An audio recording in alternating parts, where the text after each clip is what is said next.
Shem lo yivne ba'ir, Shalom lo yiboyna boyim, Hashem lo yishmorih, Shav shokat shoymai. I want to make an announcement and say that I apologize for being MIA in 2022. There were lots of personal and professional changes which forced me to discontinue my work on Koji, but I plan to return to making videos and make them even better. My biggest goal this year is to build credibility. This means citing my sources according to APA format, which you will find in the accompanying article.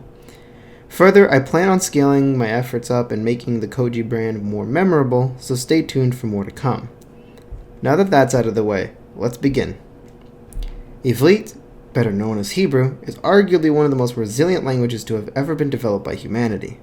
Before we continue this video, let's step aside from the political arena which surrounds Hebrew today, mostly because of the Israeli-Palestinian conflict. So let's begin. Hebrew is a Semitic language which comes from the Afro-Asiatic language family. Other Semitic languages include Arabic, Amharic, Tigrinya, Aramaic, and a few more. Most Semitic languages are written in abjads, which is the classification for the writing system which excludes vowels in common practice due to the meaning being placed within consonants and individual letters rather than vowels. In our article titled How to Read Hebrew, which is in the description below, we discuss this in further detail. But to give you an idea of what abjads are like, here's an example. Now, some of you may know what this says, and for those of you that don't, if you were to remove the vowels in pronunciation, it would sound something like which some of you may deduce as today I'm going to speak with my mother. An example that is more difficult is the following. Now, if you read this aloud, it's going to sound something like hit this to work, which is I have no desire to work. And it's more difficult since vowels in English do have meaning, or at least more meaning. For instance, the word I is hard to deduce without written vowels. The origins of the Semitic languages are unclear and debated among linguists today, but some theories include the presence of an earlier language, sometimes before the Bronze Age, that was brought through inhabitants of Mesopotamia and the Levant region through Phoenician colonists. We first see the widespread use of Semitic languages over 4,000 years ago when the Akkadian language replaced Sumerian. This, in tandem with shifts amongst the people living in the Levant and modern-day Middle East, is likely what led to the spread of Semitic languages during the Bronze Age. Further, it should be noted that Akkadian is sometimes placed at the base lineage of Semitic languages. The same model places Semitic into East Semitic, which consists of dead languages such as Abladi languages, and West Semitic, which consists of remaining languages like Hebrew and Arabic. Hebrew belongs to the Canaanite group of languages, which is a subset of the Northwest Semitic language family.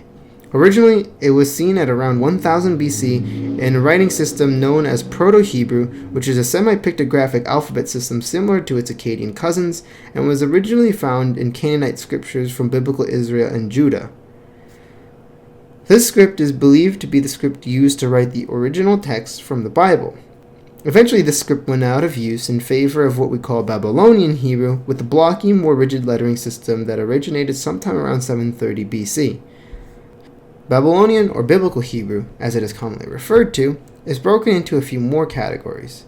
Standard Biblical Hebrew, which is often pointed to the time when Jews were captured and exiled following the destruction of King Solomon's temple, and Late Biblical Hebrew, which can be pointed somewhere between the 5th and 3rd century BC, closely aligning with the Persian period in Jewish history.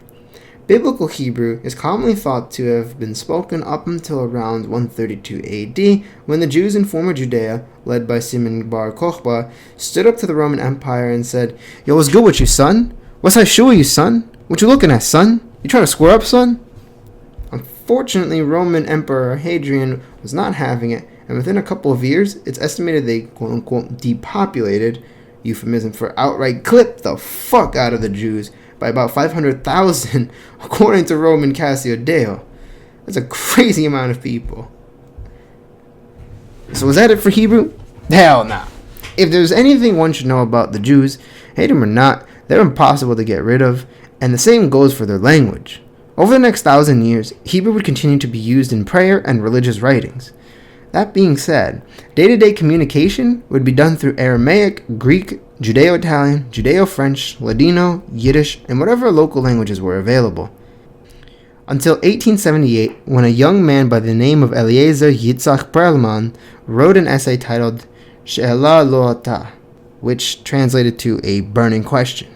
This essay is one of the origins of the Zionist movement, in which Eliezer, who adopted the name Eliezer ben Yehuda, called out the Jewish people of the world, requesting they come home to the Holy Land known as Israel.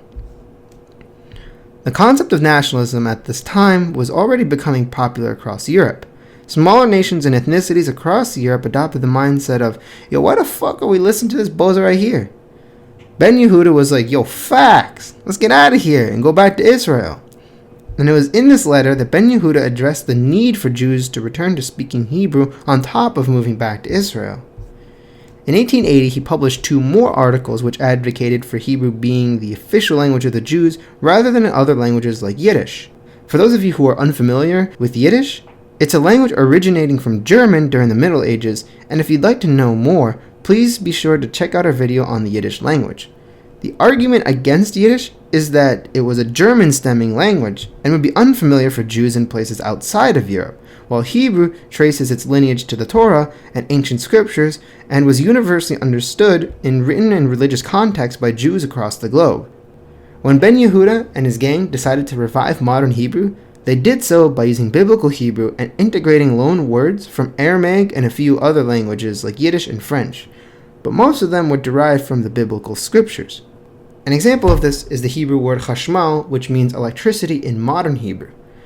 Ben Yehuda got this inspiration from Ezekiel 1 verse 4, which ends with Umitovcha ke'en hachashmal mitoach ha'esh, and in the center of it, in the center of the fire, a gleam as of amber. Here, chashmal refers to an amber or a great energy coming from the sky. Differences aside, let's focus on similarities between Arabic and Hebrew.